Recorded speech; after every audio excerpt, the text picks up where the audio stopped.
All right, another episode of the Sad Powers podcast. Today we have good friend and fellow comedian Patrick Alexander. Hello, buddy. Oh, thank you for the applause. Yeah, man. How's So it good to see going? you. Yeah, good to see you too. It's going really well. As I said, I'm kind of built for quarantine because I have so much to do around the house. What's been 8 weeks, 9 weeks now. Like, I haven't cleaned parts of this condo. It's not that big a place, but like, it's good that you have I'll do that tomorrow.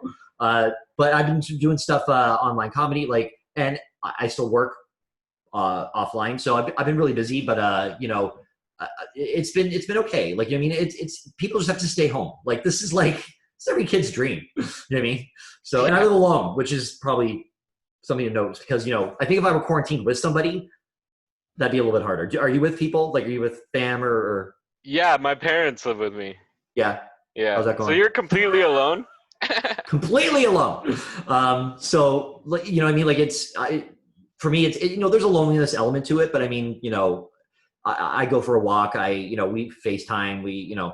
It's kind of like my normal life, except now there's the idea that you can't leave. It's like before it's just I couldn't leave because I had stuff to do. Now it's like, oh, I really can't. But it's been, we all are getting by, and we're all the better for it, I think. Mm-hmm. You don't miss doing live comedy? No, okay, asterisk. There are certain things I miss, and that's probably one of the biggest ones. I think that it's really exciting to do online comedy. It's like a new realm. It's a new way to. I'm going to take these off because they're glaring in the mic. It's a new way to experience comedy, and you can do different things with a camera, and then you have the ability to not be seen, which is awesome because there's that element of surprise. But I miss the live. I mean, stand-up comedy is a live animal, and to sort of deprive it of that, it's like seeing these, doing the late night shows where they're doing it from their house and they crack jokes and it's just quiet, and it's like, ha ha ha, and you're the only one laughing, but it's it's this weird space of the world is laughing, but you just can't hear them. But no, I miss that terribly. I miss being around my friends, like you guys, you know what I mean? And just having that camaraderie, it's been tough. That's been really hard. I think that's the one thing that's going to change the most when we come back is that whole sort of dynamic. I think people are going to be really shell-shocked coming out of this a little bit, especially kids, when they are allowed to go back out and they're like, really? You know what I mean? It's like, you touch the oven, it's hot, and they fear the oven, and then they're like, here, go take this out of the oven, and they cry. I don't know what I'm talking about, so you can cut me off at any time. No, I totally get what you're saying, and I like it when my guest talks a lot. It makes my job, you're in luck. Job a lot easier. I live alone, so who am I talking to? The fridge gets tired of my stories, so. Yeah, but totally, man. Fucking, it's weird. Seeing people wear masks might be a thing that we just see forever now. Well, in China and places like that, because of the pollution, that's very much a reality. I had a friend who went to China to teach, in one of the suburbs, and he said, you would have black in your mouth and nose just from walking around. It's so much heavy air pollution, which has actually gotten better since this has all happened. But anyway. Yeah, I heard about that, yeah. But I got to say, I hate the masks. I hate them. I give a huge shout out to anyone who has to wear them every day because, that metal thing's on your nose. If you're wearing glasses, all it does is fog up your glasses, your breath, all day long. There is no exception to that rule. There's no way to make it better unless it puts you at risk. I made my own, and I made this for my show, all right? It doesn't say sick, it says sickening. So I thought, I'd wear that around. It's a conversation piece, but I don't know about you. I've noticed a lot of people adhering to that, especially where, I'm in Niagara Falls. But then still a lot of people not. It's not happening. You know what I mean? And I guess they must know something we don't, or they just like to roll the dice. I don't know. They're gamblers. You know what I mean? Yeah. They miss going to the casino, so this is their way of chancing fate. That's so funny. Yeah, I don't even really go outside. I go for a drive once a week, and then my parents do all the grocery shopping, all that stuff. So, well, see, I do Instacart, and I got to tell you, when this is over, I am never going to a grocery store again because it's an app. They give you a bunch of stores. You pick one. So I pick Zayre's or whatever, and you just put in everything you want. Now, it's not comprehensive. They don't have everything in the store, obviously, but it's still a very well-rounded menu. And boom, boom, boom, there's a tip for the driver. You get to set the day you want it, the time you want it, and they come to your door, they knock, and leave. And then there are all your groceries, and you're done.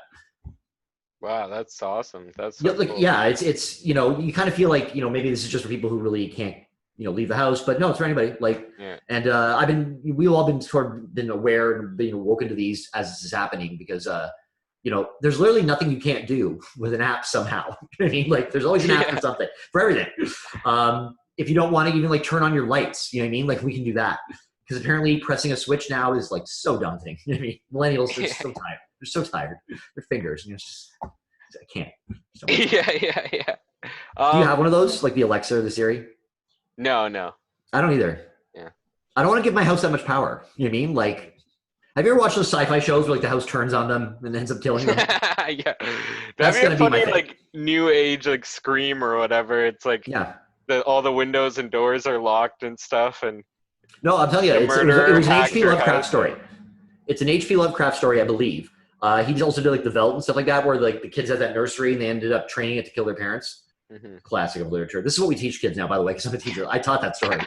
British kids planning to kill their parents and succeeding in killing their parents by getting them devoured by lions.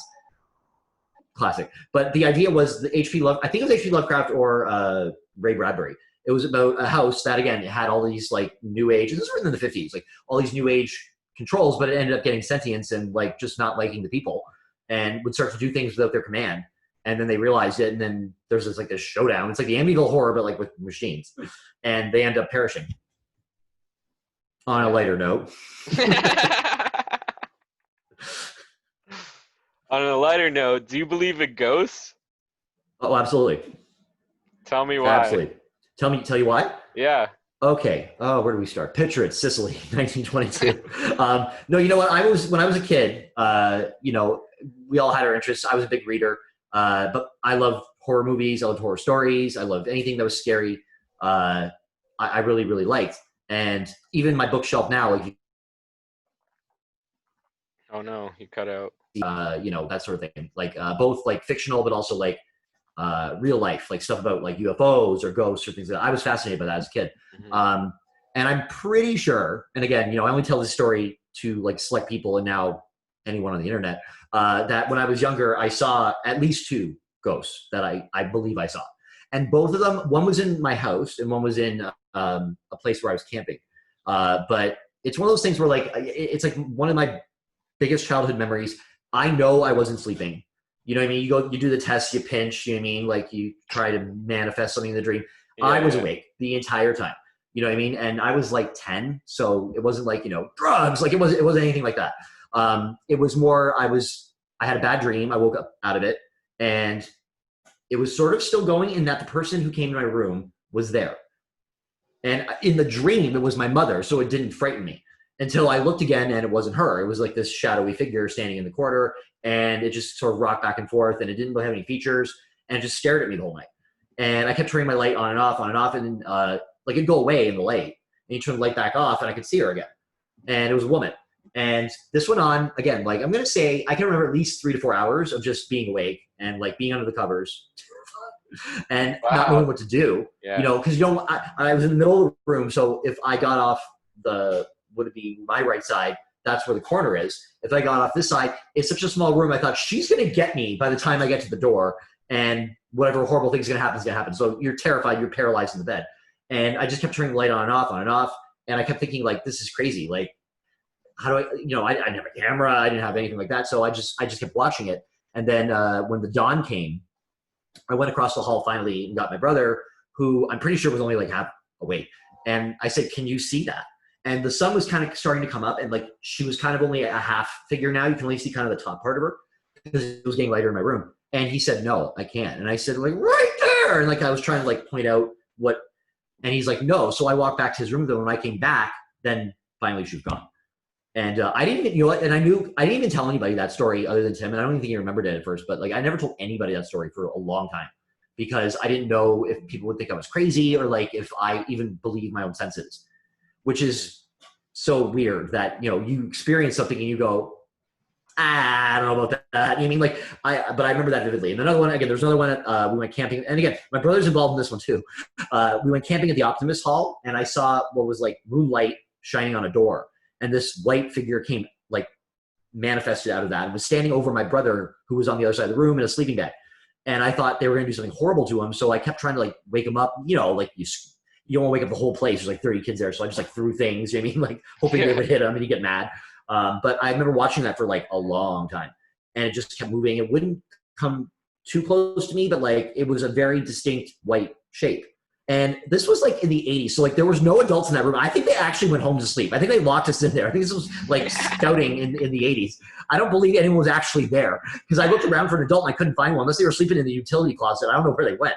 But those are the 2 times I really do remember that. And again, I've watched so many shows and like, you know, you just can't, like, are all these people nuts? Really? Like, is that really what everyone thinks? Like, everybody's delusional. You know, people who are very skeptical still, you know, I've watched a lot of shows like Paranormal State, and they'll say, I don't believe in this, but it's happening. I had friends even growing up, like even when I was in high school, who would recount these kind of experiences. One especially, she lived in a house that I remember I walked in, I just didn't like being there. Like you just felt uncomfortable the whole time. There was no reason. It was an older house, and I remember I never wanted to go in her basement, and there was, again, a good reason, because she said, like, there's always sounds and stuff coming up, and I'm like, let's not go down there, ever. In fact, why don't you board this door up? It's just, where's the whole water?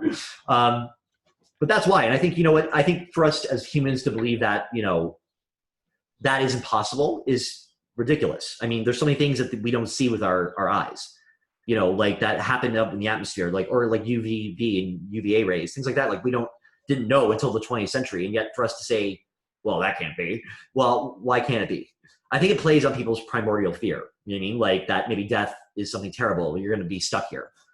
I personally would love that. I think I have I would haunt so many people. Are you kidding me? And like creative hauntings, you know, maybe a door slam one night just to get them on edge, and then maybe rattle some chains, like, you know, diversify it. You know what I mean? Not the whole same thing every night. But have you ever been to Niagara on the Lake? Yeah. Oh, I lost my earpiece. I went to a ghost tour there, which actually our good friend David Green used to do.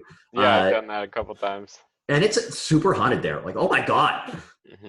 The Angel Inn. I used to go drink there, and it's like there's like at least 5 to 10 different ghosts in there. I'm like, it's a tiny building. I'm like, where are they? Yeah, the Angel Inn. But yeah, so I that's my long-winded short answer. Yeah, man, a lot of people do believe in that stuff. Like I'd say like probably like 90% of the people I've had on the podcast say yes, they believe in ghosts, and they have like anyone say no? Stories to you. Yeah, lots of people say no, like Joel Van Vliet. Really?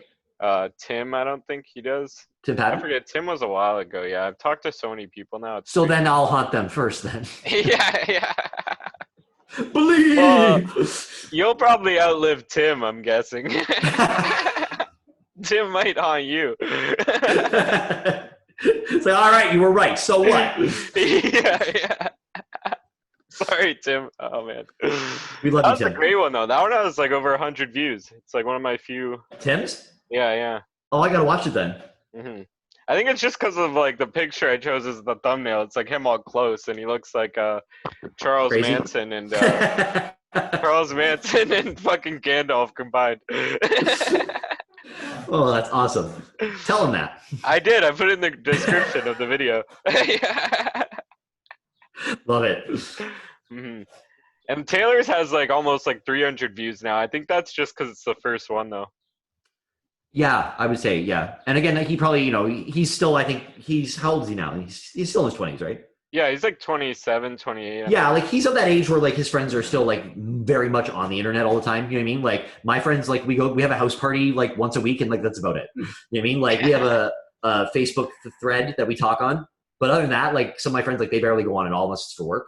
So, but you know, when you're still of that generation, like that's what you do. You know what I mean? So it's probably easy for him to socialize. But he's a good interview too, so you know it doesn't surprise me. Yeah, he's crazy. He's wild. Yeah. Well, that's why I always tell the same story. I said, you know, I saw him the first round of the Top Comic 2018, and I remember Levi and I were standing against the wall, and we were watching, you know, the people come up and down, and kind of, you know, what do you think, you know, what do you of this person? And then he came up, and I remember like just from like the first minute, I was like, I nudged Levi. I said, he's gonna win, and he goes, you think? I said, oh yeah, and I said, you remember though, I said it on this day, so when I say it later, you don't be like, oh, of course you say that now. And I was actually the top comic that was going to give up the crown to him.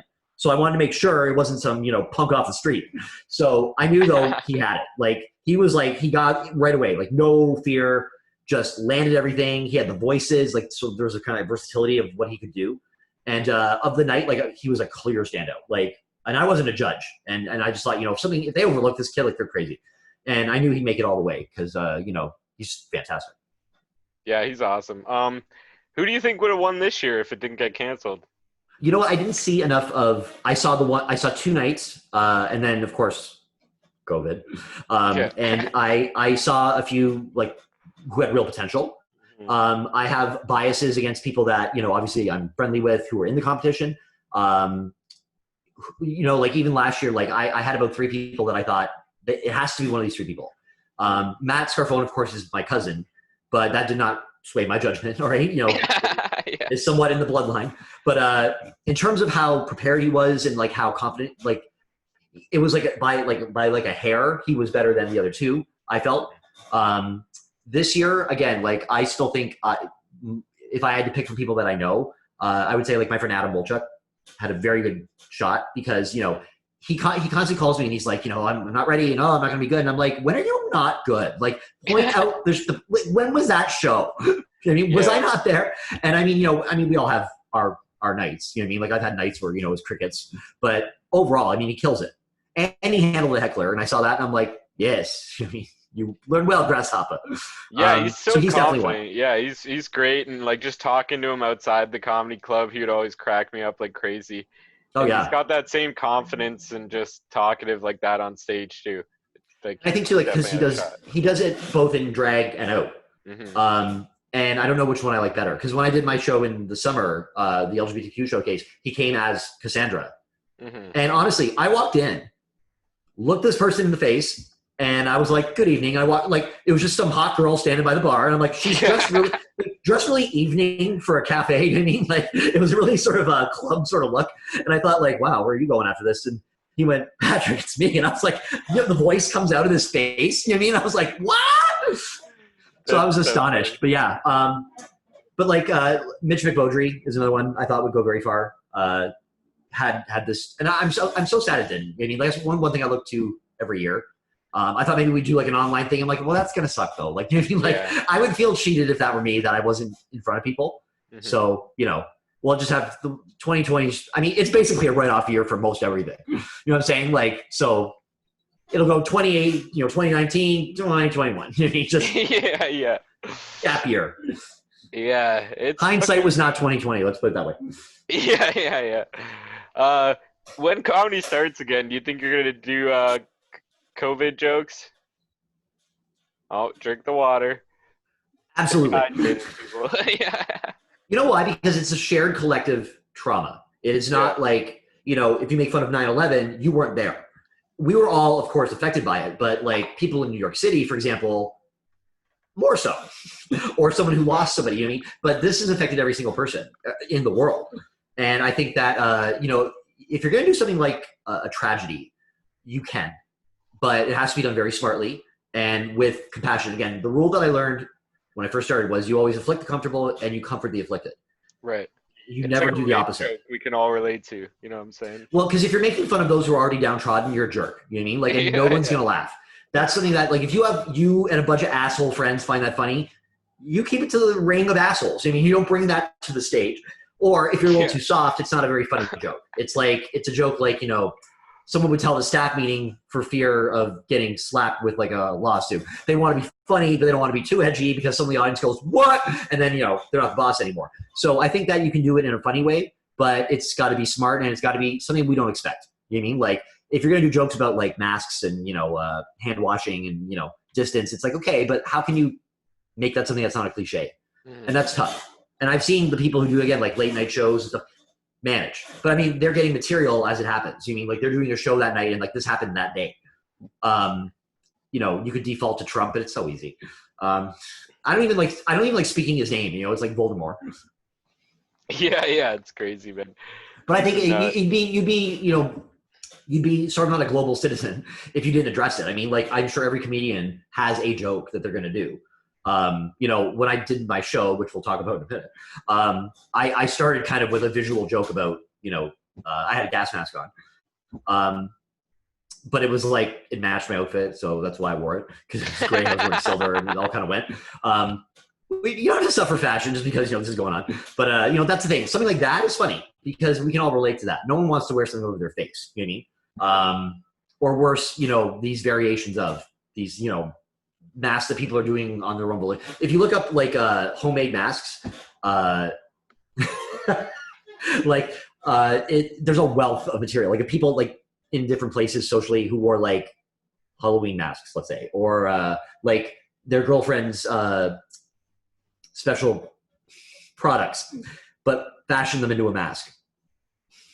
That's commitment, if you ask me. Yeah. Or just like, you know what I mean? It's like the craziest things. Or like I used to wear a scarf and I'd wear that over my face because there was still all that like discussion, is it just to prevent symptoms or is it to protect you from things coming in as well? Because no one was really very, very clear on that, I find. It's still kind of going back and forth. It's like, no, it's only for people suffering. No, it's not. No, it is. Yes, it's like, okay. So I just do it because it's too much of a hassle. So. Yeah.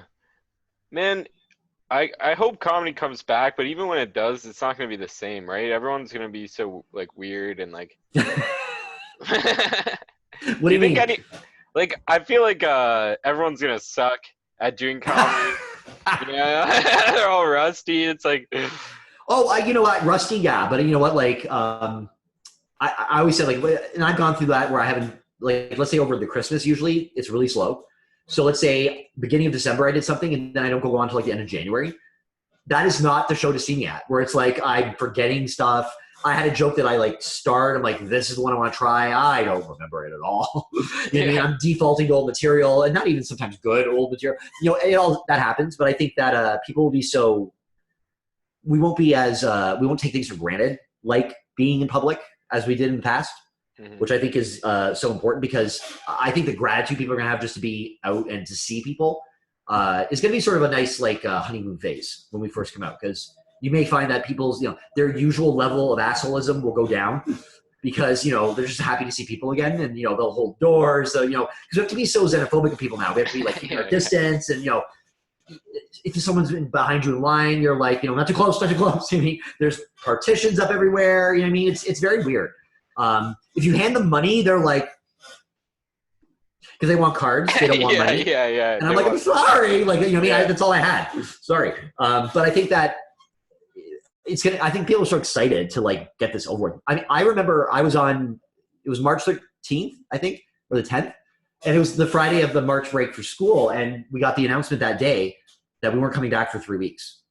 And it was like, just like that. And we're like, those of you out in podcast land, I also teach as a day job. If this is really confusing, it's like, why does that guy just hang out in high schools? Like, what are you, R. Kelly? So they said 3 weeks. Now, mind you, they said, oh, it was coronavirus. And this is sort of when it was still like a thing, but not really we weren't like knowing how bad it was. And all our were like, woo, like 3 weeks off, you know what I mean? And I thought, okay, 2 weeks. That's ambitious. That's really ambitious. Then it kind of got extended. Another week, then it got extended another 2 weeks. It's like, ooh, this is not good. And we just got the call a day or two ago that we're done till next year, till September. Wow. So, well, yeah, it sucks. Like I have wonderful classes, and I mean, some of them may watch this. Some of them probably won't, but some of them will. And again, I even missed out. I said, like it sucks. I got to know them for a month, and then I never saw them again. And it's hard to teach online. So many teachers have done so many great things, and like again, it's. There's no rule book. There's no protocol for this. They just said, you have to do this and go. And if, let's say you're not technologically savvy, this is a nightmare for you, a complete nightmare for you. Now, I was already on Google Classroom and stuff like that, but I mean, you're not teaching them. You're just delivering stuff for them to do. You know what I mean? Like, it's not the same. I tried to make videos and stuff, and then like, I made this great one, and then like every provider you said, it's too long. We can't post it. And it's like, okay. So I had to get it to like a certain megabyte, and I'm like, are you kidding me? So I chopped. It was down to like nothing. It was like it was like a teaser. It was like a promo reel. It wasn't even my lesson anymore. So I thought, you know what? I don't know if I can do this. So I've been doing the best I could. I do different ways to get to them, but it's tough. You mean? And anyone else who has to work from home knows what I'm talking about. But again, I live alone, so I can do this all day if I have to. You know what I mean? I don't have anyone else to worry about. But even some of the kids, like they don't have access to computers because their parents are on it.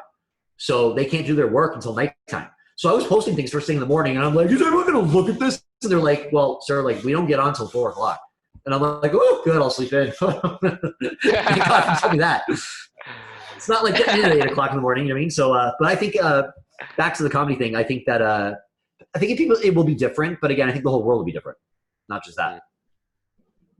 Yeah, I'm man, excited. it's weird to think about. You're excited about how it's going to be different? Yes, I think so. I think it can go You're one so of two optimistic. ways. We're going to be the like much kinder, much nicer society with less pollution, or we're going to eat ourselves. That's the only two ways it's going to go.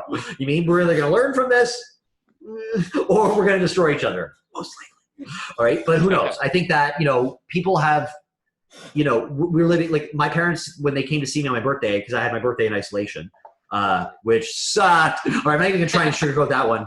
And I'm a twin, so like we had to Skype each other. It's like, happy birthday. And I was alone the whole day. But, you know, when you put in context, okay, but this is going to pass. This isn't going to be every year. It was okay. But my parents had to come to the door and like stand on the sidewalk, you know what I mean, and talk to me from a distance. And my first, you know, I said, oh, it's so good to see you. And my second thing was, what are you doing here? Go home.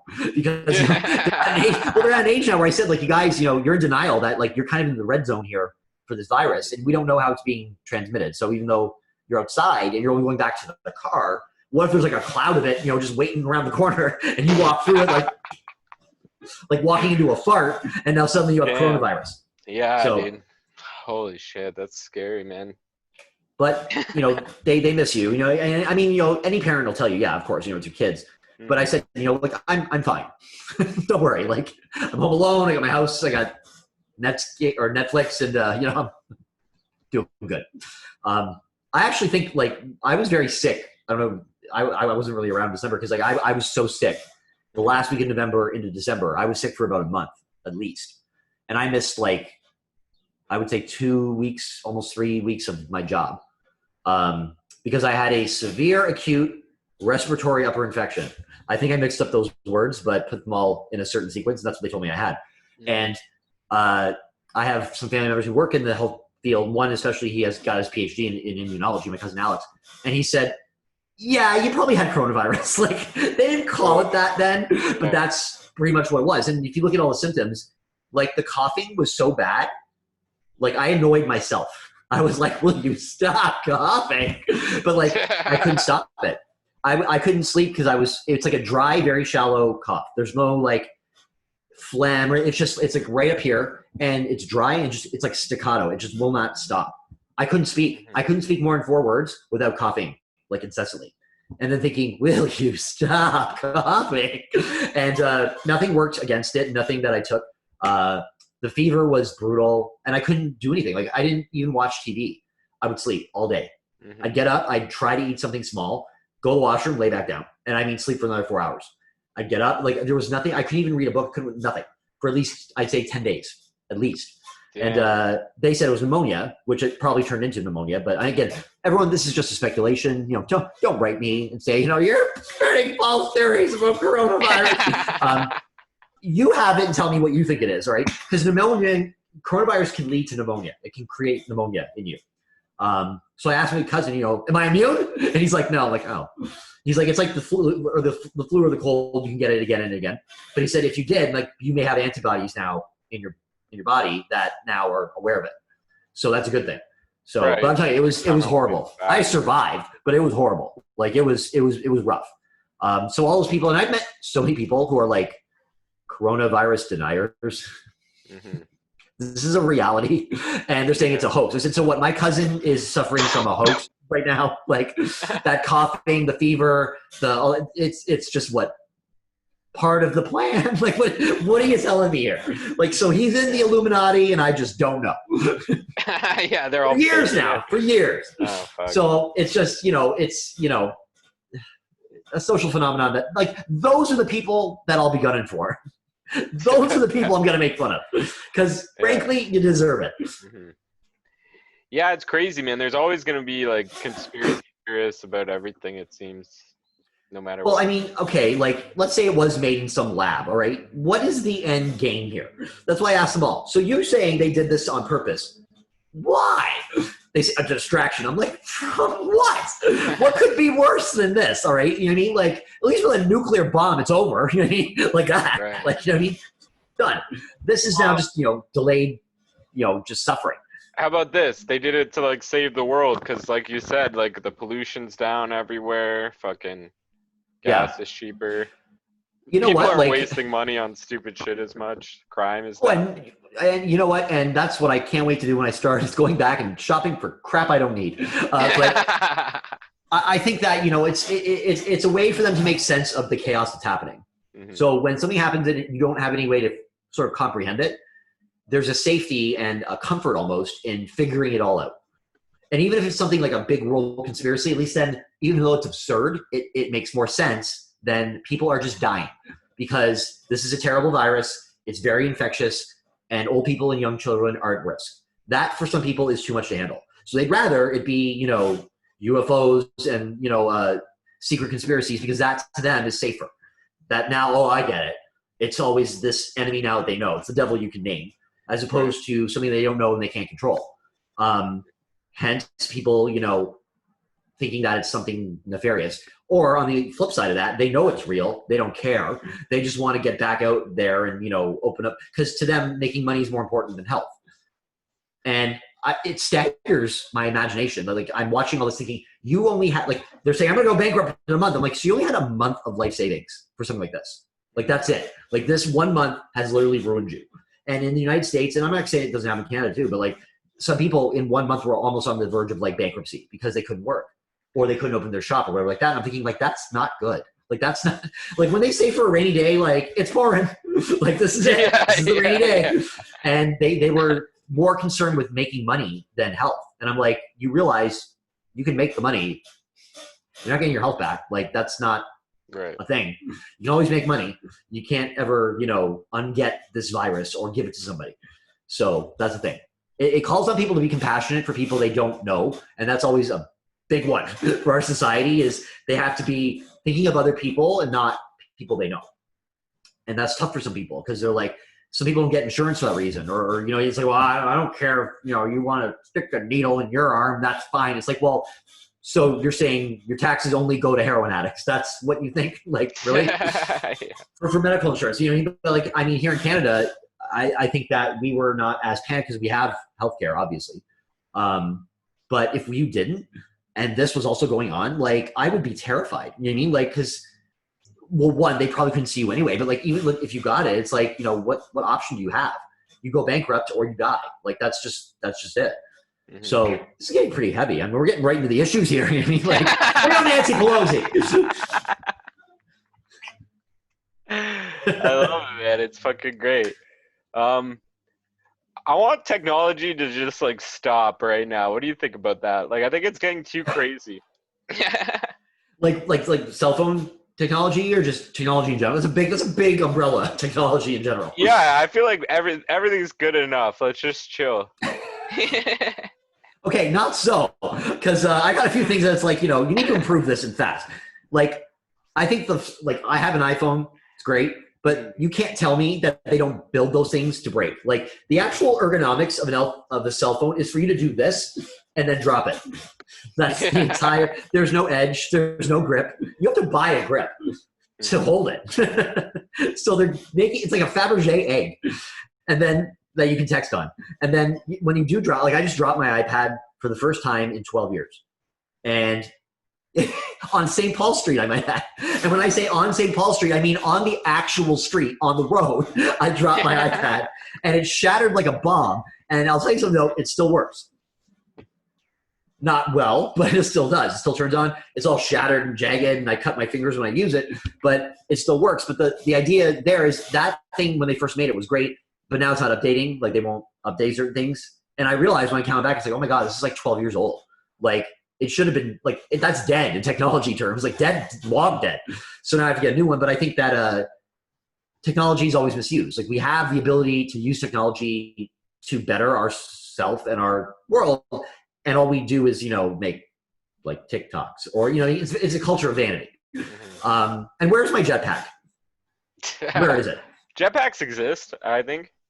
Not commercially, and that's what I want. By now, I should not be walking everywhere. That is not why I signed up for the 21st century, all right? I want to fly around like the Jetsons said I would when I was young.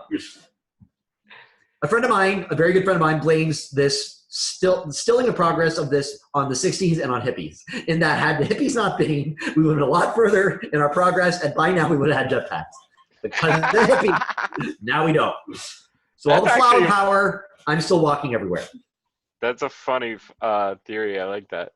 And I don't walk anywhere. I drive. Let's just call space, mate. But I'm saying, like, if I want to just, like, you know, like boot around in the sky for a bit, you know, clear my head, why can't I do that? Mm-hmm. There's no earthly reason why I shouldn't.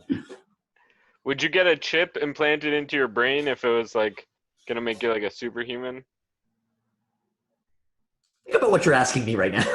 I don't even like getting stitches. All right, you're asking me to put something inside my brain. I don't like when they do it to dogs. That's where technology is heading, though. They're starting chips in people's brains soon.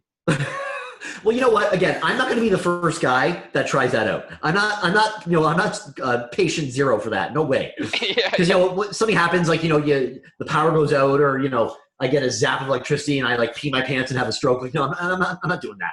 That's not going to be me. But okay, say we're 5-10 years in, everybody's getting them. I'm going to wait for the latest model, all right? Maybe for my birthday, someone will get me a head chip, and I'll be like, oh, it's great. Yeah, it's just what I wanted. And I'll pretend that I get it in. You know what I mean? Like, but I mean, hey, who knows? There was a guy. Did you ever watch those shows like Dragon's Den or those invention shows? I have seen them, yes. So it was the American version, I believe. And this guy, I still can't, thought it was a hoax at first. There's no way someone would invent this. He invented a cell phone. So he's presenting it to the dragons, and he said, the difference being that it's implanted into your head. Mm-hmm. And they all went, go on. So you get this thing here, like almost like a hearing aid. Yeah. On your ear, behind your ear, and it's like a cell phone. And then the battery to this cell phone has to be in your ear canal. And then, wait for it, they said, well, if it's a battery, it's going to die. He said, no, you can recharge it. You take the charger, you insert it into your ear, and it's like a spike, and it goes into what is implanted in your ear canal and will charge your phone while you're sleeping, but it's actually part of your head. Oh my God. Can't imagine how fast they said no to this. And he was like, didn't understand why. It was like, this is innovative. They said, you want people to stick a sharp metal object into their ear to charge their head while they sleep. Yeah. Yeah. So that's what I think. You're drunk and you just, like, shove it right into your brain. Well, like you can't put things into your body. Your body's going to reject that. It's foreign. That's what bodies do. That they're like, no, get it out of here. So you can't technically do that safely unless there's something I'm missing. Like, so I don't know. I think that if it was something that was safe, which I still like doubt highly, I just feel like something's going to go wrong with that. Like, you just know. You know, like women who used to get, like, let's say, like augmentations to, like, their breasts and stuff, like in the 80s, thought, so, like, no. And then it's like, did you know it hardens? They're like, no. And some of them had, like, massive, like, they had to get them removed. They had all this, like, problems internally because, again, you're putting something inside of you that's not supposed to be there. Mm-hmm. And then they had to get all this surgery done. And it's like, that's what I think about, the breast implants. Those are the silicone breast implants of the head technology. Breast implants always seem so weird to me. I never liked them. Well, you know what? I'm not one really to weigh in on this subject. I just, I appreciate the female form, but again, like, you always can tell. And again, if you're in an industry where that's a prerequisite, God love you. All right. But you always, it takes a while. They have to settle, like land. Like, at first they're really high and they're very round, and then they kind of, like, relax into a more natural look. But at first it's like, oh, you had breast implants. Good. And I mean, hey, if that makes you feel good, more power to you. I often wonder if I was born a woman, like, what would I be sporting? How big would they be? I'm very thin. So I'm thinking to be proportionate. Like, I would maybe be a C. Like, maybe, I'm not going to say D. Let's get real. I'd look like a capital P. But, like, I just think, like, you know, you wonder, like, what would that look like? Yeah, but all shapes and sizes are nice, you know? Like, I like diversity. Variety, yeah. I just don't want, like, anyways, what are your thoughts on aliens, bro? I think that they should be allowed over the border. I think a wall is wrong. You mean the green guys from outer space? Yeah. Do you believe that the green guys are real? What do you think? I don't know. I try to keep an open mind and say that anything's possible, but I lean on the side of that there's probably life somewhere in the universe, but There has to be. but it hasn't contacted us, right? I believe Or like the anywhere close to universe. If you actually watch like one of those documentaries about like it starts, let's say, with the universe itself and like the actual, well, if you want to say dimensions of the universe, which you can't even really say. The one time they panned back from like our solar system all the way out to like what was known, back to what is unknown, and I mean the idea of the infinity of space, like it really like humbles you that. because it's like wow, and then for us to be completely the only planet that has any life is absurd. Like Yeah. you're talking about going through even things like time itself. That in space there's no such thing as a vacuum. There's a quote by Arthur C. Clarke, who's a science fiction novelist, and he said, "There's only two possibilities: we are absolutely alone in the universe, or we are not. And which one is more terrifying?" And that always We're made me think. alone. It's like, I think if we're right, alone, that's terrifying. yeah, like this is it. Hmm. We better colonize Mars because we've fucked up Earth. Yeah. But I think that for me, I think that I've never seen any. I think that a lot of what we can see is chalked up to like weather balloons, meteors, patterns of geese, like all that kind of stuff they use to explain it away. However, like I don't believe that we're alone. No, we can't be. There's a theory that was once put forth that, you know, alien life, if you see it in the sky, that what if we are in the future masters of things like time travel and we come back to see what things were like because we can. Hmm. And we're looking at the primitive race of man that these aliens now are. Right? Damn, that'd It's be very crazy. Doctor I Who. don't believe in time travel, though. I don't think that's possible. Do you? Here on Earth, no. Because, I mean, temporally, you know, but it's in space, who knows? I mean, if you can fly through the Milky Way and suddenly you're in colonial England, you know, maybe, who knows? But I think that, you know, there's so much that we don't know. And to think that we figured everything out in the universe is depressing. Like, there's nothing left. There's no mystery. Hmm. So I like the fact that there's still a lot we don't know. Yeah. And my dad thinks that, like, aliens are basically, like, our overlords coming to check on us. He has some really weird theories about this. I said, don't bring that up at dinner. Like, you know, just when you and I talk, that's fine. Maybe not in public. But I think of all things, people will believe aliens more than they'll believe ghosts, which is weird. Because ghosts are really just what you believe the soul could be maybe after you die, just kind of hanging around, not knowing where to go. Like, you need maps or, like, you know, it's you know, GPS failed. But aliens that are coming from, like, another dimension, that's, like, more people believe that than don't. Mm-hmm. And I think it's because people who get alien sightings and abducted are all in those like states that are all red below the Mason-Dixon line, you know what I mean? And if they see something, they believe it. Yeah. That's what they know. They never got no book learning, but I knows a UFO when I sees it. It's like, and again, that becomes Bible, literally in the Bible Belt. If someone who's like, you know, a PhD says, well, I think I saw something in the sky, they're like, that's a conspiracy for you to keep us down. It's like, no.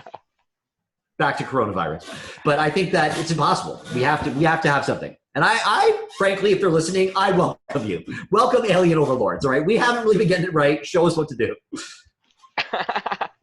Do you think that Trump is going to try to delay the election with this coronavirus shit? I don't know if he can. Mm-hmm. If there's a way for people to vote en masse, I don't think he can. If they ease, I mean, he does wants to shit open up he the country can't do tomorrow. all the time, though. He does crazy shit. Oh, I don't like. It saddens me to think that there is nobody above him that can be like, you know, like on Downton Abbey when they have like the Dowager Countess who like really doesn't say a lot, but when she does, it's like okay, like the grandmother figure. I want someone like that to come in and be like, that's enough. Like sit down. Yeah. Nope. You fucked it up, and now I got to come and pick up the pieces. And I just, you know, there's no real bar left. Like for anyone to precede him, wow! Like you could literally pass like one bill and like you're gonna get your face on Mount Rushmore because the bar has been ratcheted down so low. And I think that, you know, do I blame just him? No, I think like the whole of his staff and party. I don't know how they sleep at night, frankly, but I think that if he's so confident and so narcissistic that he thinks he's already won. Like there's the election's a formality. You know what I mean? Like just, well, okay, we'll do the election, but everyone's going to vote for me. And again, you know, people could say, no, like you're a piece of shit. You're a racist jerk. And None. Because that's what narcissists do. They don't ever hear that. Or they say it's your problem. You know what I mean? Like, well, they're just crazy.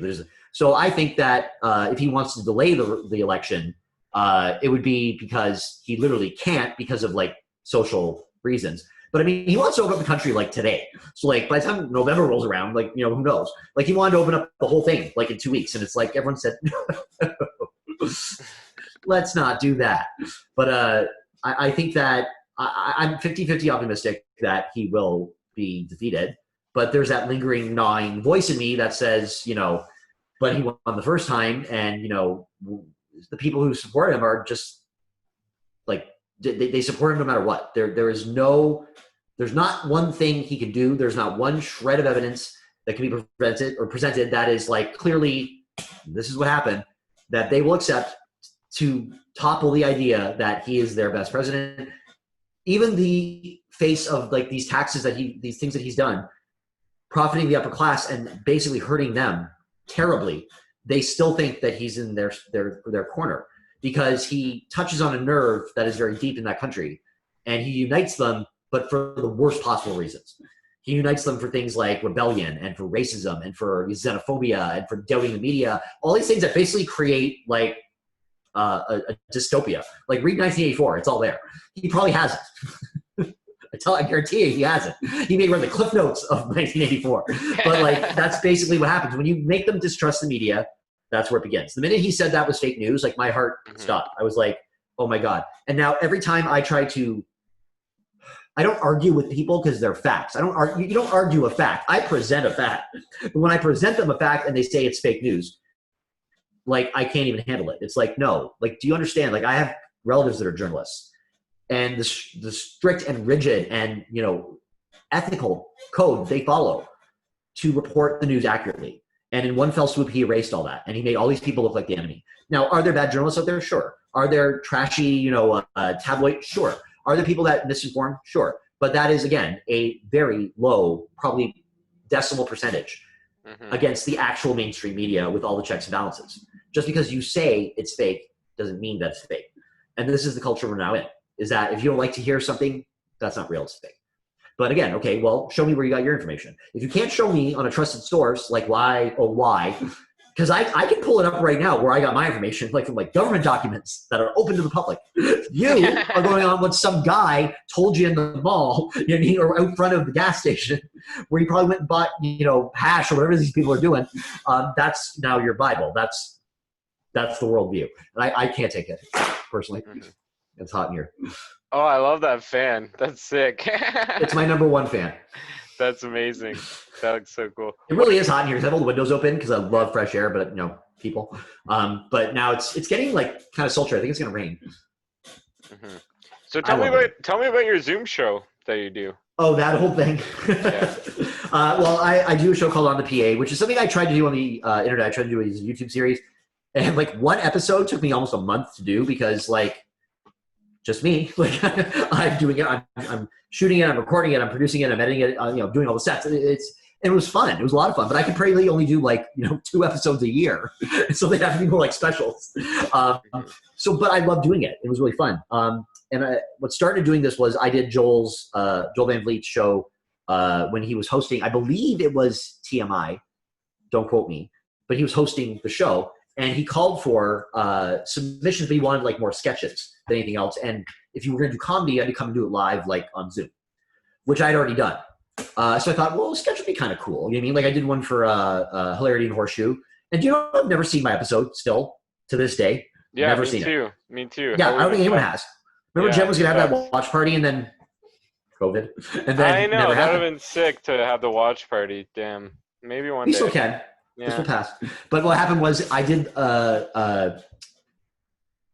for Larry and the Horseshoe, we did a sketch, but we did it like very kind of guerrilla. Like we had to do it all in like one afternoon. So we had to do like just one take and kind of move on. Taylor was my love interest in it. I know, I saw the sketch. It was actually so funny. It was about being ghosted, but I thought he was an actual ghost. Yeah. I may resurrect that still, maybe there was a lot more I wanted to do with it, but we just didn't have the time. So from that, I said, okay, I'm going to try and do something I had an idea for on my own. So I read tarot cards. I have since I was 16. And I thought what would be really funny would be like, someone to do a serious reading, but like have absolutely no idea what they're doing and just look at the cards and like just basically tell you what's on them, right? And not really know what they're doing, or like to reinterpret them very badly. So that was kind of the genesis of that idea. And then it spun out into like, I'm going to do black light in my whole house and like all this other crazy stuff that I did. And I shot, it took about 5 days to do. I shot for about 3 days and then I edited it for 2 on iMovie. And then I sent it in and it aired. And I remember the producer of WeStream, who's Kevin, his name was passed on to me by Sherry, the producer. And then she said, would you ever want to do your own show? She messaged me and I went, for real? Like me? Like she goes, yeah, like not host the show, but would you want your own show? And I was like, me? This guy. And she goes, yeah. And I said, yeah, like absolutely, that'd be awesome. And she goes, okay, well, so contact Kevin and see what he says. So at first I thought he wanted me to sub in for local Louie, who does the show TMI, and do a hosting. Because like Ali Moore, for example, did a hosting gig there. And he's like, well, no, I need a show for Thursday night. I want you to do your own show. Are you going to sneeze again? Yeah, I think so. No, I'm good. Let it out. Let it out. Don't hold it back. I think I'm good. All right. So you're on Thursdays. Yeah, Thursday. But now it's moving to Wednesday. So we did 2 Thursdays and a Friday. We did a fundraiser. And now it's moving to Wednesday nights because he wants to sort of consolidate all shows. And we got together and he just said, look, whatever you want to do, but it's promoting the WeStream platform, which is not just, like Zoom. It's using Zoom live so that if you're watching something, you can just zoom in and talk right then and there. You mean like instead of doing like a satellite hookup or anything like that, so the audience becomes part of the show. Now, I haven't had a lot of people call in. I've sort of, covertly recruited people to call in so someone to talk to because you know what? There's no commercials. It's just me for 90 minutes talking. Yeah. And we said like Ellen doesn't have to riff that long. Like, so luckily from this interview, clearly I can talk a lot, but there are times when I'm thinking like, oh my God, I'm running out of like material. Like, what am I going to do? So the first show we ever did was about 2 weeks ago. And as I'm talking, there's a leak in the ceiling. And so I have a screen in front of me and Kevin's at the next table and we're socially distanced, like almost 6 feet, let's say. And I could hear this noise and I was like, trying to ignore it. And I'm thinking like, what is he doing back there? And I can see water, and I don't mean trickling, like gushing out of the ceiling. And I was like, okay, like don't acknowledge that because we're on the air. And then all of a sudden it got louder and I looked and then there was like a second leak further back. It's actually a dance studio that we're in. And it's like gushing out of the ceiling. Then a total of 5 sprung. And I'm sitting there and finally Kevin said, we got kind of a problem. And I said, yeah, what's going on in the back there? And it was just pouring out of the ceiling. But at the time, the rain had stopped. So I don't know how this was happening.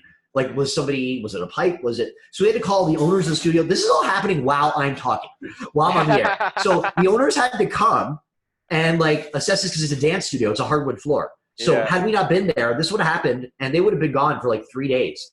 Come back and that floor would have been ruined. And then plus there's water gushing out of the ceiling. So I'm sitting surrounded by like a monitor and wires.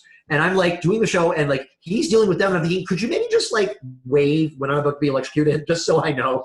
Like, so it's not a shock. Literally. So then as this is happening, Kevin leaves the desk. Our good pal, yours and mine, Jeffrey Strick calls in, who I love with all my heart. He's one of the nicest people I met when I first came to the comedy scene. I love his family. He's one of my good friends. I said, Jeff, how you doing? He's like, hey, buddy, what's going on? I said, nothing. What's going on with you? And he went,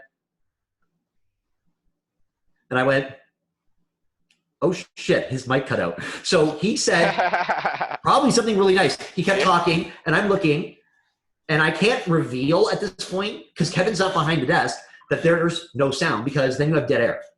So I thought either I say, I can't hear you, and we just kind of twiddle our thumbs, or I pretend that I can hear him by looking at his mouth. So I took column B.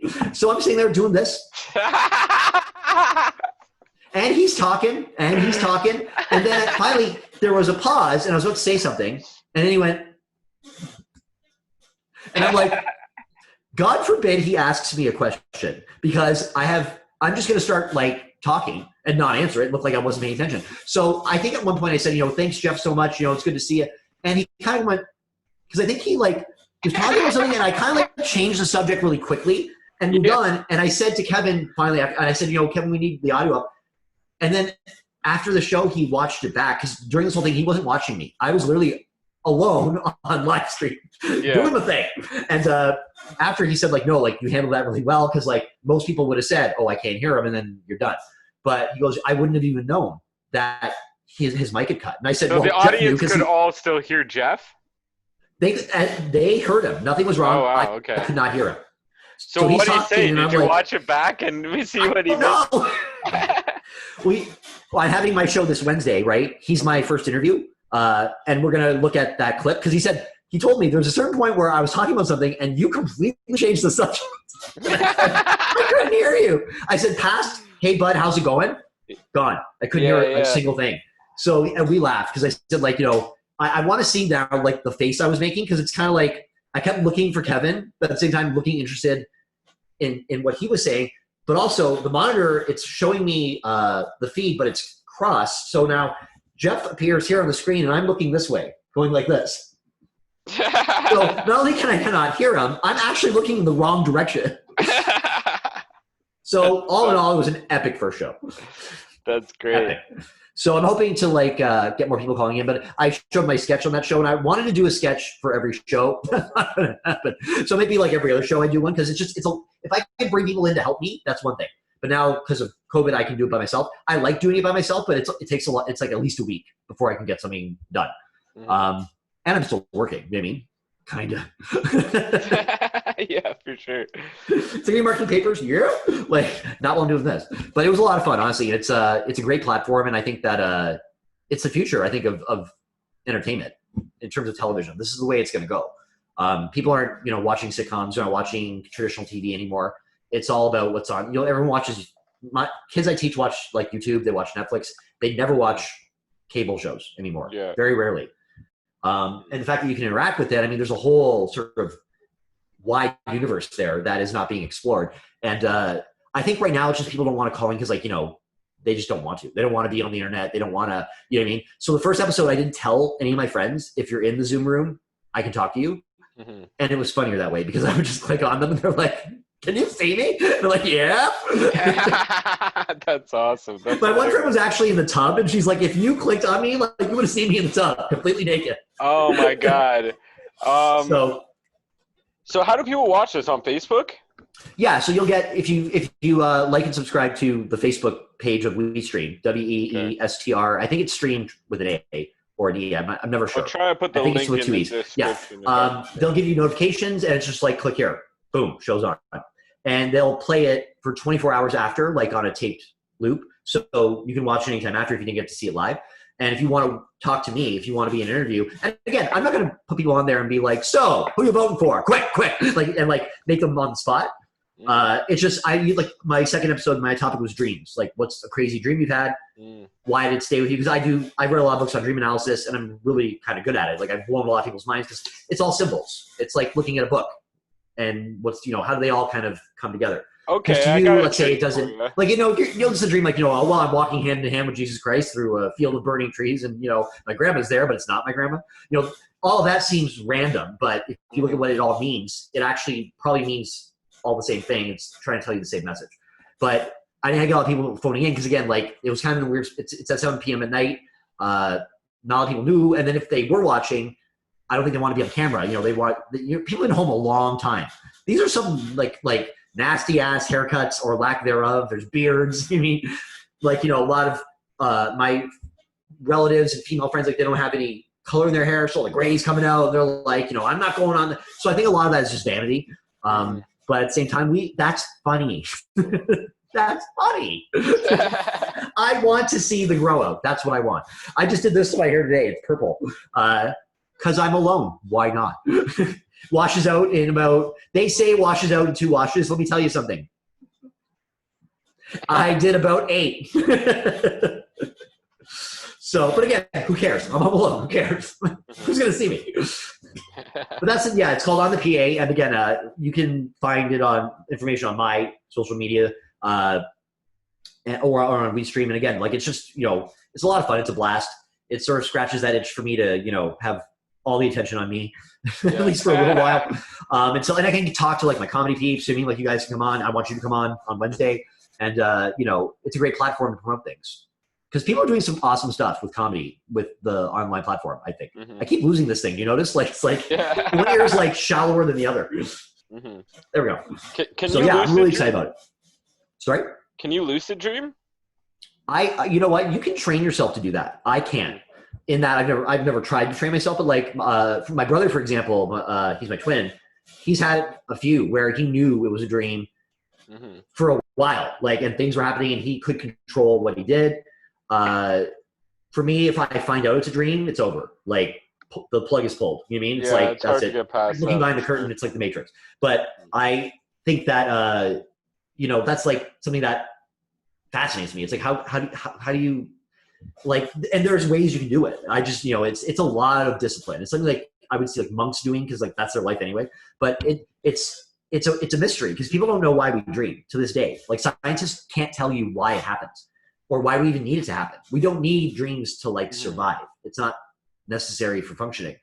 But also, if you look at a brain scan of somebody's when they start dreaming, like in a sleep clinic, dreams just begin. There's no origin in the brain. It just suddenly it's there. There's no like one part of the brain, like, that commercial where they're touching parts of the woman's brain. Like, doctor, are you pouring cold water on my hand? And it's about that thing about, you ever seen those ones? Our Heritage? No, that's crazy. Look them up. It's about finding out in the brain where strokes are from. But they said, like, see, that you can pinpoint, but like dreams, no one knows. They just happen. And we still don't know why. Much like aliens and ghosts. What's your YouTube channel? Is it just your name? Patrick Alexander, yeah. And actually, I just opened up. It was on like I had like private settings on it and stuff. I'm like, okay, that's a good way to get things out to people. Lock it up. But I just made most of it public, and I have very little on there. I have like, I think one stand-up thing I did like way back, like early. Like the host mispronounced my name badly. It was a good friend of mine, so we laugh about it. So he called me Patrick Anthony. Oh my God. Like, I said, who's that? Yeah. Mamma mia! But, and then there's like some stuff, but I'm putting on. I'm gonna see if I can try to put on like anything that's like taped, like my hilarity episode. Which I mean, if Kojiko will let me, I still haven't seen it. Yeah. But I put stuff on there for like this kind of stuff. You mean I don't put a lot of stand up on there only because I feel like you won't come to see me if you can just watch this. I want your money. I want your time. I want your commitment.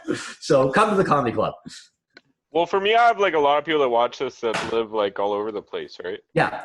All over the world. So. No, I think it's awesome. And I think like it's good that it's not just a podcast; it's a video podcast. Right. Yeah, it's like it's actually not on any other forms. It's just on YouTube right now. That's cool. Mm-hmm. But I think too, like, podcasts. I mean, the media is saturated with them too. Like that's a hard thing to break into. Like they become. I never thought that would be a thing because I never thought listening. Like it's like radio shows used to be.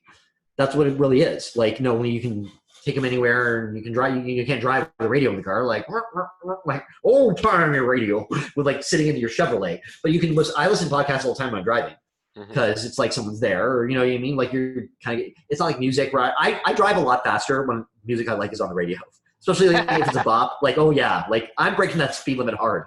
So this one, at least, I'm a law-abiding citizen. Everybody's happy. But there's a few good ones I watch. There's only really one comedian one I listen to, and I love it because it's a comedian that I knew. She's from Toronto. She moved to LA, and her best friend are trying to make it as comedians and getting somewhat successful. But like, it's just their lives. Like it's just them updating on their like daily stuff every day. And some of it's really sexual, some of it's really like, and it's so funny because it's just like them being themselves.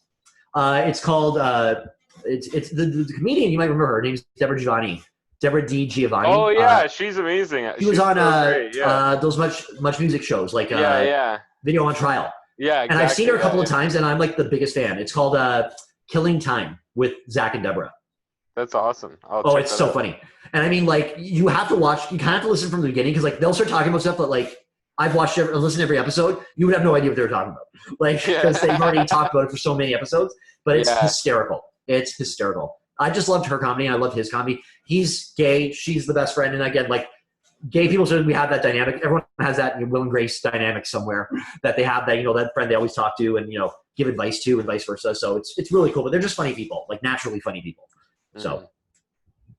Yeah. Deborah's great. Yeah. She reminds me of my aunt. She's a twin too. Oh, really? Yeah. She's a twin and she was born March 21st and I was born March 22nd. Why are there so many twins, but only one of the twins in comedy? I feel like that's very Well, common. because this isn't even a funny answer. Like, I think literally this is the reason. Her and her twin, like they don't look exactly alike, but they look alike. Mhm. Me and my twin, I don't think we look exactly alike. Some people say, you look exactly alike. I'm like, you haven't seen me in a long time. You have no right to say that. But you grow up already as half of a two-part series. You know what I'm saying? Like, you're salt and pepper. You have to work together. And people will, even at a young age, look at you and they'll call you the twins. They will not identify you individually. And you grow up thinking that your identity is tied to this other person, that you're not worthy or recognizable without them. And so, like, when I was young, my mom split us up. We were in 2 different classes from grade 1 to grade 8 because she thought that we wouldn't develop our own personalities if we were always in the same class. And the teachers begged her, please, for the love of God, separate them. We don't know their names. Because we looked a lot, like, as kids, Yeah. like, we looked a lot alike. The doctor said we were fraternal, but it was 1979. You could smoke in the hospitals then. You know what I mean? Like, who knows what? I was probably drunk.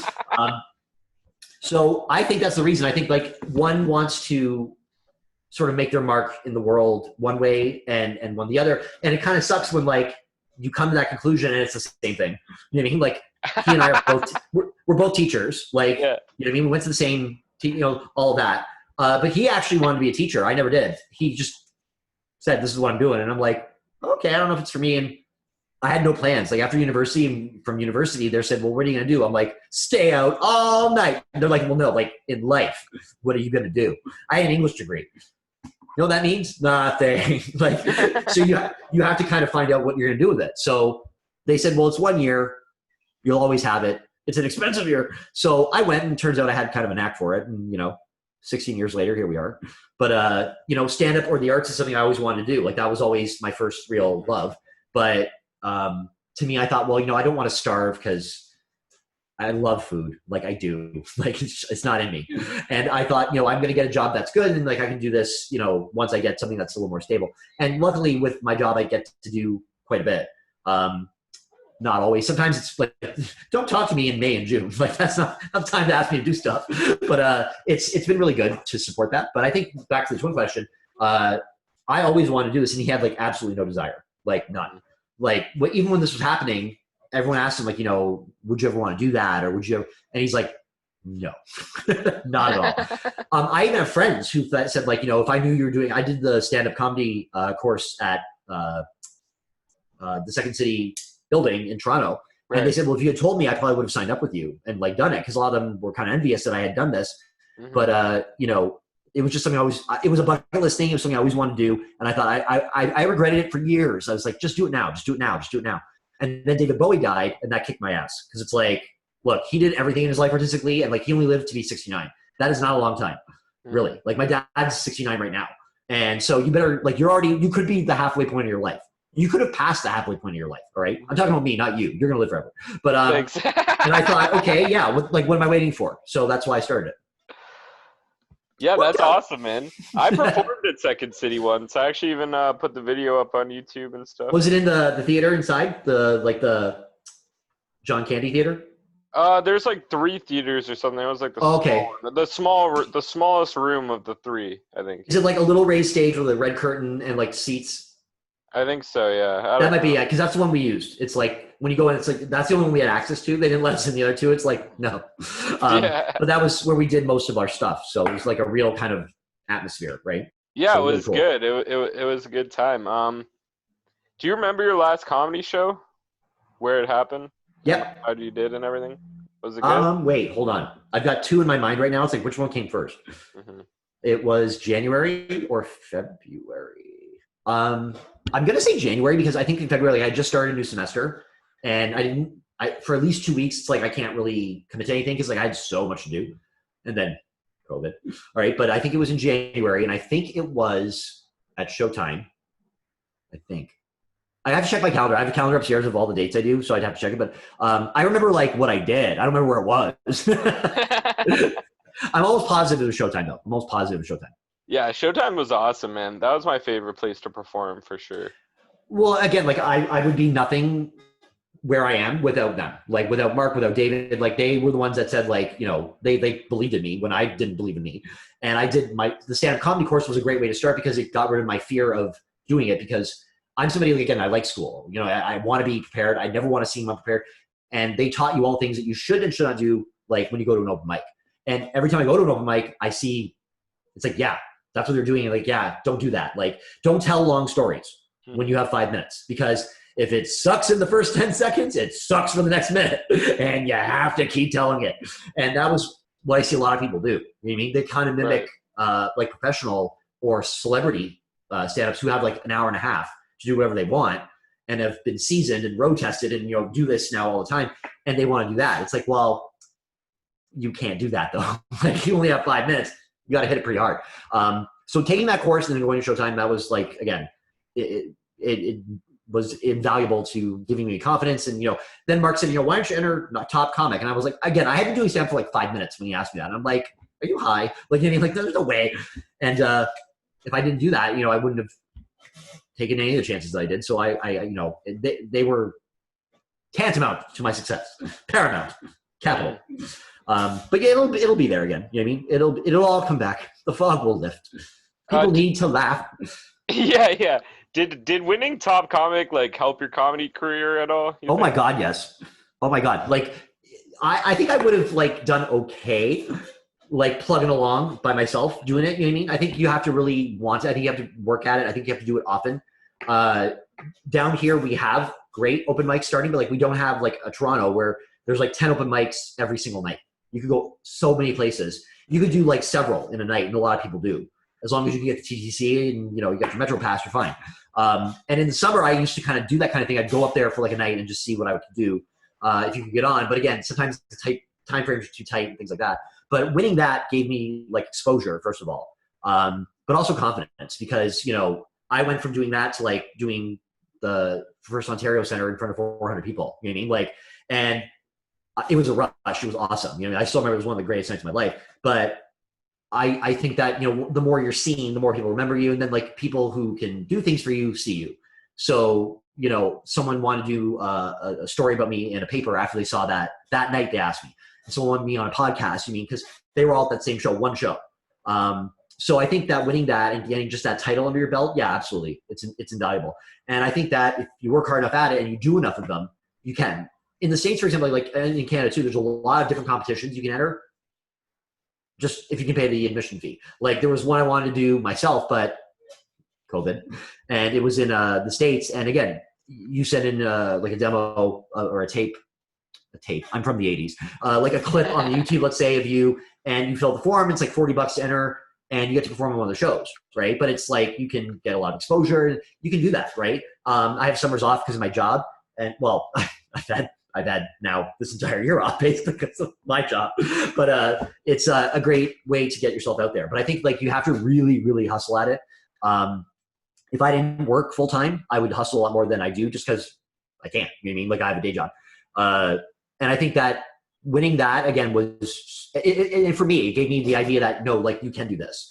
Like you can go to an open mic and do a really good job, but like, could you do that again and again and again and again and again and write new material? Because some people take that 5 minutes and will use it for like years and years. Whereas that's dull to me. I get bored of my own jokes after a while, and I'm like, I'm not telling this one anymore. But I think if you can work at that and do, you know, I try to write one joke a day. It doesn't always work. Like sometimes I write and I'm like, well, that's garbage, but I never throw anything away.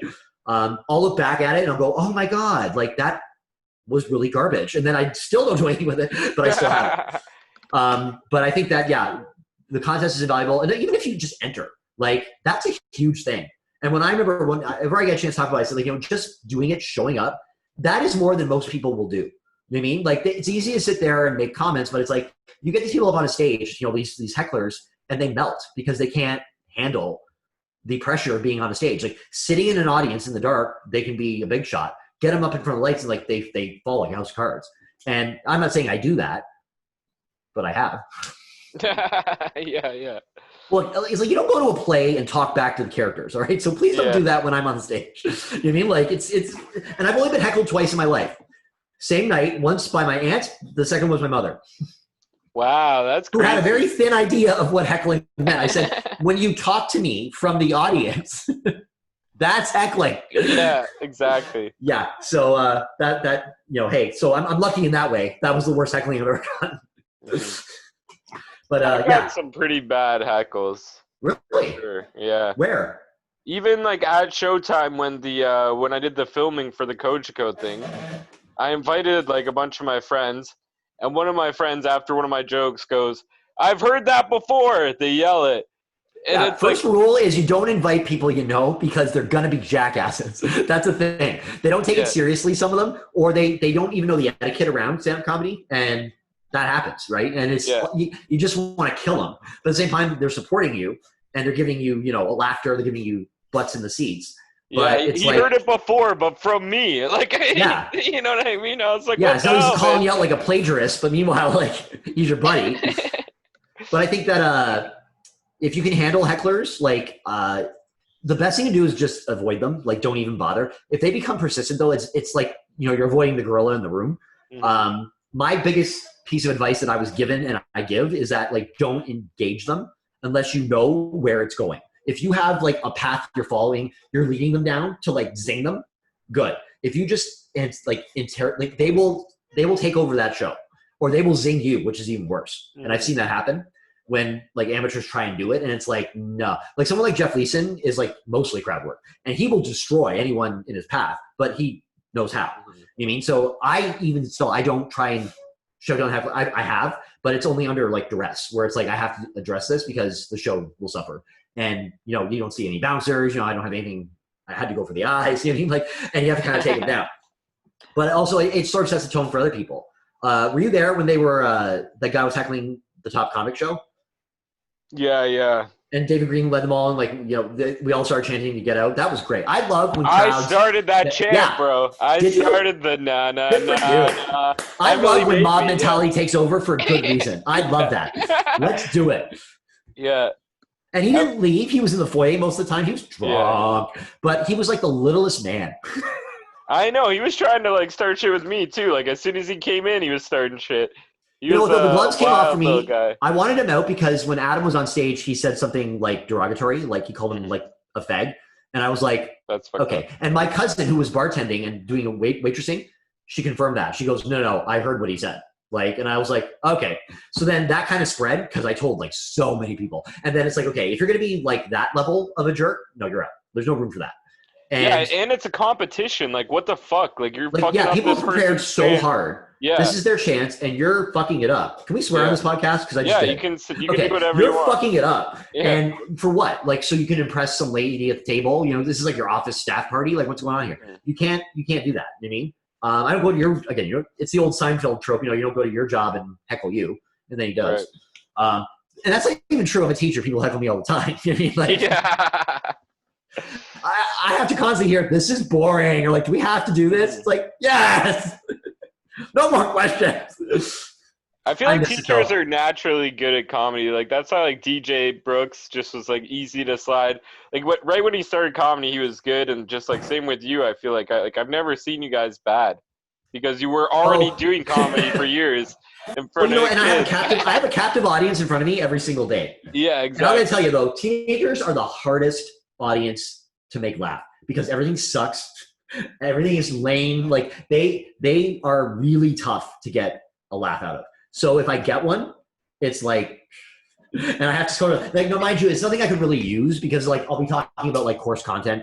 I'll make a joke about like Romeo and Juliet and it kills, but it's like, well, I can't do that on stage. Like, I mean, like give a brief synopsis of the plot or something. Like you can't do that, but I'll Everybody try out. knows Romeo and Juliet. You could do that one. Well, the one joke I did do was, do you remember that book, 13 Reasons Why? I saw the show. Yeah, well, I read the book. It was young adult fiction, right? And then they made the show, and the big hoopla around it was the girl committed suicide, and she's making these tapes, which prompted this big discussion about like suicidal ideation and like that sort of thing. And they wanted to ban the book in schools, and like if kids are reading it, take it from them. And I said, okay, no, I don't ban books. I don't ban literature. I don't none of that. All right, I mean, you can read the Mein Kampf in front of me. It's a boring ass book. It's a book of political treatise, and half of it he didn't even write himself because Hitler was not the sharpest knife in the drawer sometimes. So go ahead and read it. What do you think you're going to find in there? Like, it's just his political rhetoric. in German. Like, woo! I'm excited. So I don't believe in censorship in that way. So the kids reading and they wanted me my opinion, so I read it. Again, it's young adult fiction, so it wasn't like the most compelling thing I ever read, but it was for the market, right? Mm-hmm. And I said to them, you know, I find it disturbing that parents foam at the mouth when a young adult book talks about suicide. Yet we have taught Romeo and Juliet for like 400 years, every single year in grade 10, when at the end of that book, they both commit suicide. Yeah. And that's the best love story in the entire world. And I'm thinking, that to you, no problem. 13 Reasons Why, immoral. Yeah. Don't understand it. Man, that is crazy how they both kill themselves at the end. Well, okay, he kills her cousin in a fit of rage because the cousin killed his best friend in a fit of rage. And then he is banished. And then she fakes her own death with like a sleeping potion to say bye-bye to her parents because she can't stand them anymore because she's 12 and she's an independent woman. And goes and hides in the crypt of her ancestors for him to come and get her and whisk her off to Mantua where they can live, you know, a life of freedom. And they have to do this by and then when she gets caught, her only option is to go live in a convent because she's a ruined woman now because of what she did. So curtains for Juliet, and then their parents find them. Like, this is a horrific story. Like, it's a horrific story, but a classic. Yeah. What do you think about that whole shit about, like, maybe William Shakespeare actually didn't write all these, and it was somebody else? Cares? Like, they exist, and that's all I care about. Yeah, that's a good point. If he did or if he didn't, you're never going to prove that, only because, like, they're looking at, like, writing style. They're not looking at copyright. There was no such thing. Like, everything Shakespeare did was he wrote things in scenes. So the way that we read it in acts, he never did that. That was a publisher's choice years later. And they weren't meant to be read. They were meant to be performed. Right. So when my kids do it and they're like, can we watch a movie? I'm like, yeah, I'll sometimes watch it as we go if it syncs up to the play because it's supposed to be performed. It's not supposed to be just read. They don't understand what's going on. Sometimes I didn't even understand what's going on until I got to the university and read them like 1,000 times. But you're supposed to see that. You're supposed to see the emotion, all that. It's hard. There's no stage cues for like emotion or interest. None of that. It's just, here's the lines. And even things like their type back then for their printing press, when they started making them, they would debate sometimes like, what is the punctuation to use here? Because if you say a line like in Lady Macbeth's one speech, she says, we fail, 2 words. Mm-hmm. Is it a period, like a statement? We fail. Is it a question? We fail. Like she's questioning, how can you think that? Or is it an exclamation point because she's angry? We fail. How could we fail? All of them make sense, but drastically change the way you read the speech. Yeah. This is the grammar points only I find interesting because I'm an English teacher. Grammar. But I think that the idea behind Shakespeare writing, who knows? We'll never know. If you're worried about like, you know, Francis Bacon not getting royalties, it's like, okay, guess what? That was 500 years ago. Yeah. Not going to happen. It's just that they exist now and they're a work of art, and I approach it like a work of art. And, you know, I just want to have it as opposed to debate about who wrote it.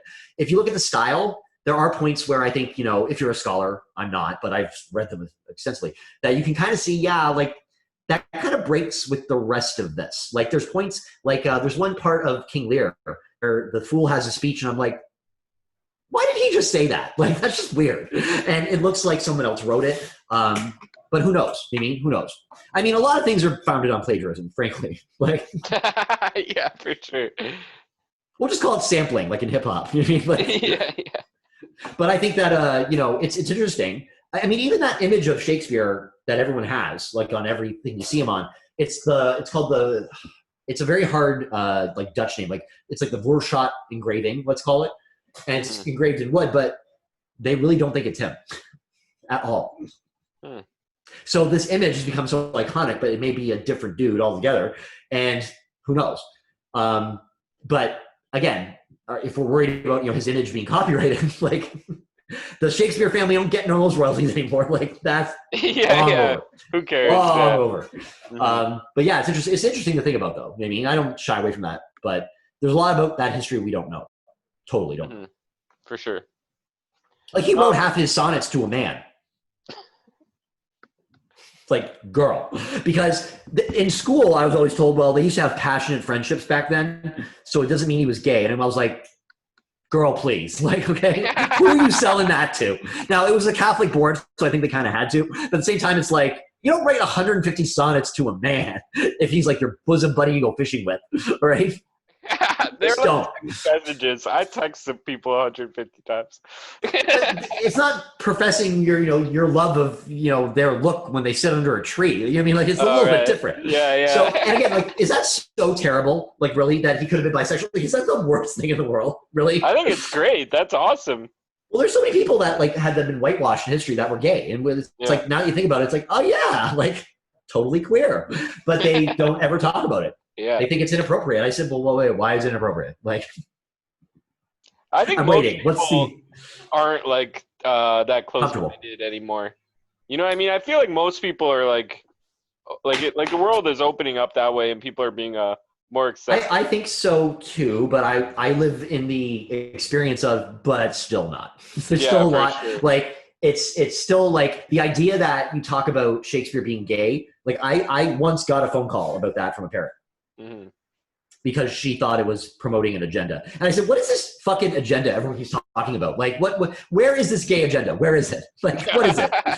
But I mean, I can tell them about death and carnage and war and brutality. I can tell them about, like, the Paul and Carla Homolka story, which a lot of them didn't know. They didn't know a lot about 9/11 and how the planes were hijacked using box cutters, not like guns.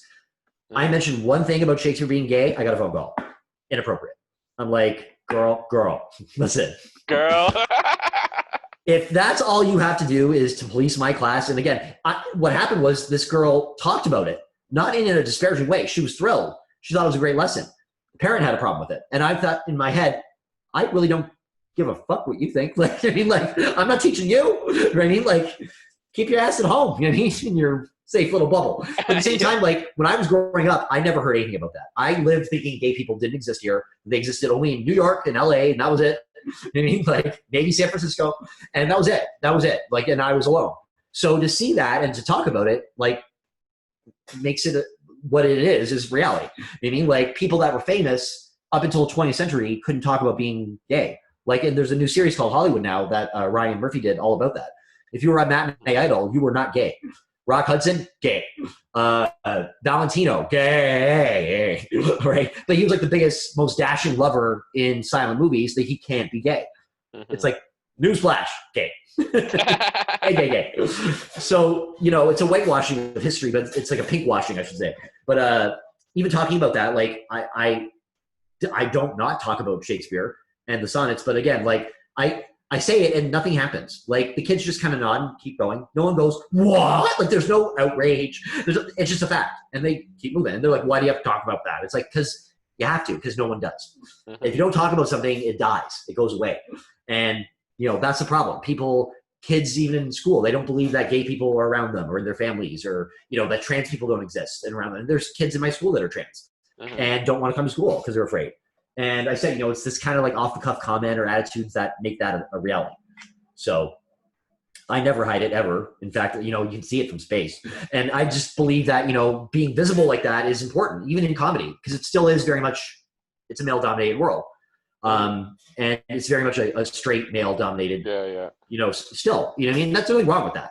But there's a bit of intimidation there when, someone like me comes up, and it's like, hey, everybody, it's a little bit different. So, but that means that there's a space there, though, and that's important, because there should always be a space for funny people. It doesn't matter what you look like or what you believe or who you marry. It doesn't matter. If you're funny, you're funny. I'm going to listen to you. I'm going to laugh.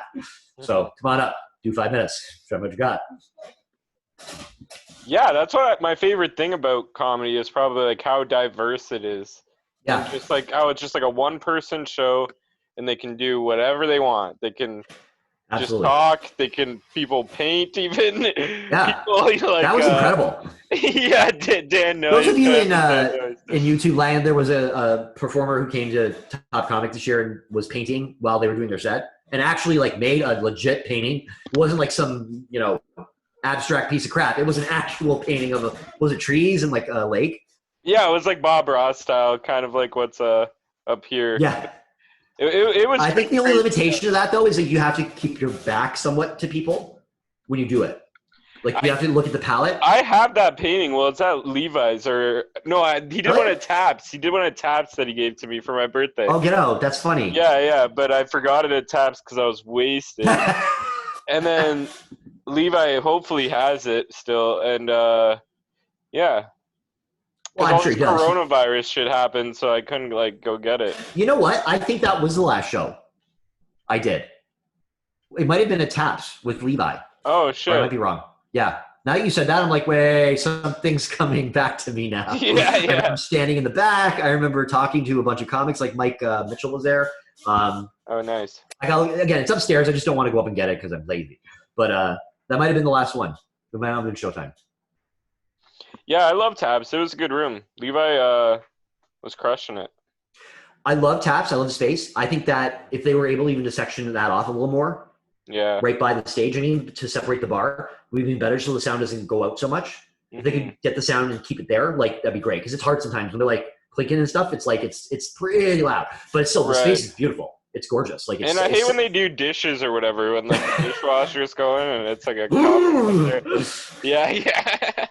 It's like honestly, the one time I was doing and I couldn't even hear. I could see them laughing. I couldn't hear them because it was like white noise. And I'm like, oh, laugh louder.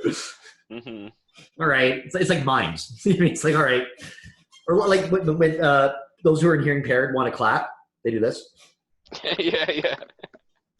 Is that real? They laugh like this? Yeah. Interesting.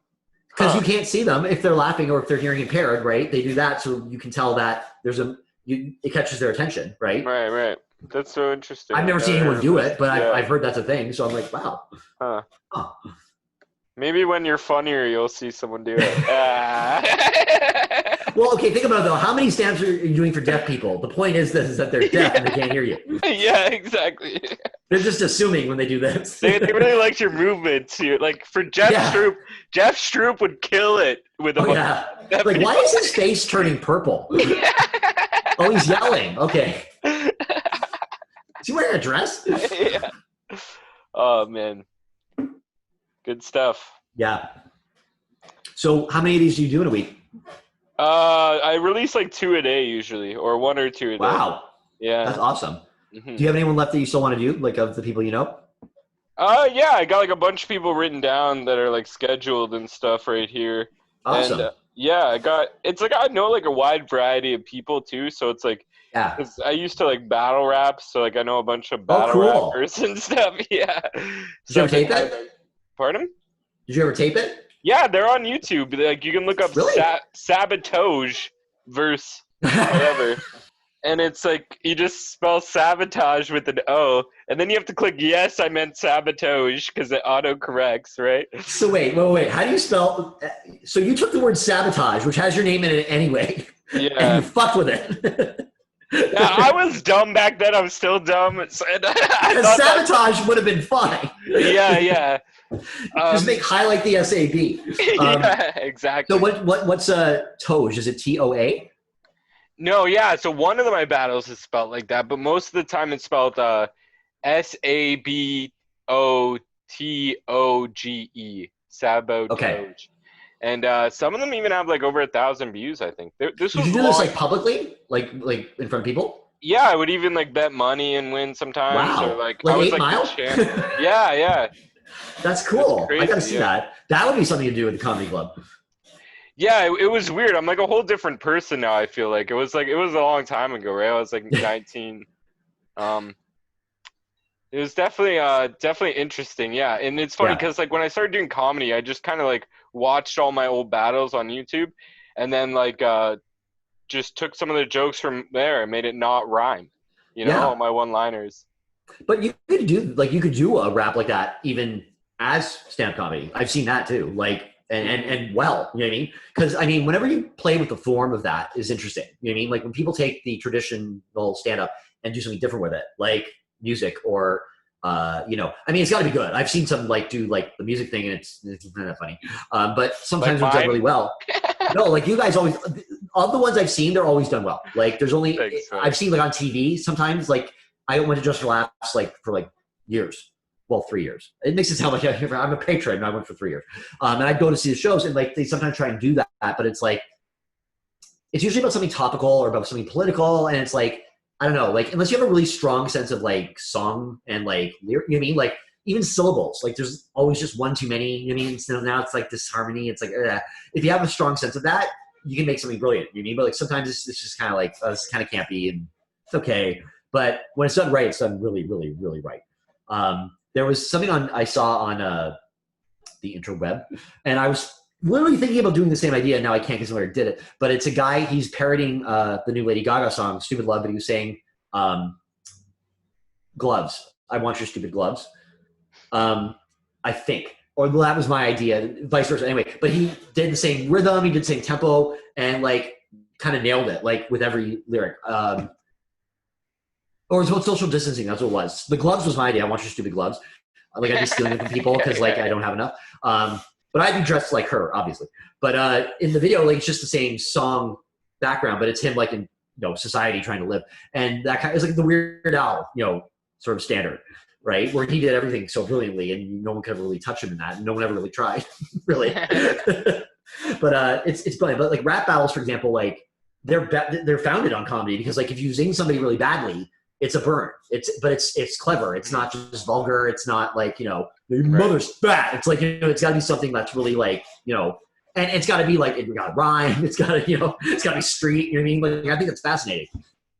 Yeah, and you have to memorize it, and you can only say it once, which sucks. Like with comedy, it's like you can work on it and keep saying the same bit. It's like with battle rap, you get that one chance, and if you fuck it up, it's on camera. Yeah, like Eminem said, you only get one chance. Yeah.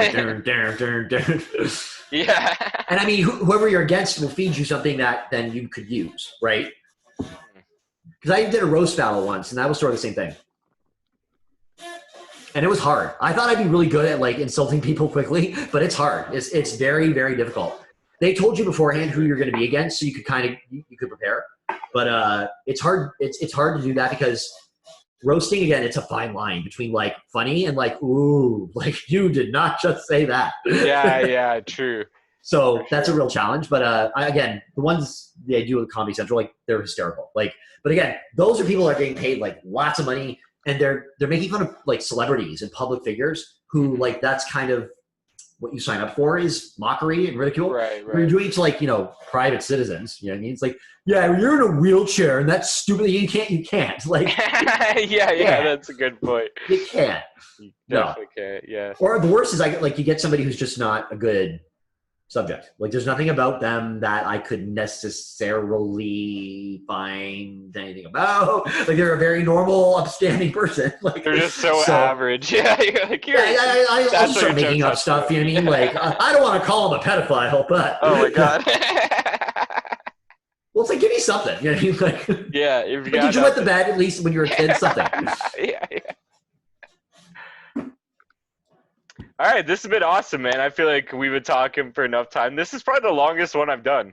I was going to say, like, I didn't even know how long we've been talking. I've just been yeah.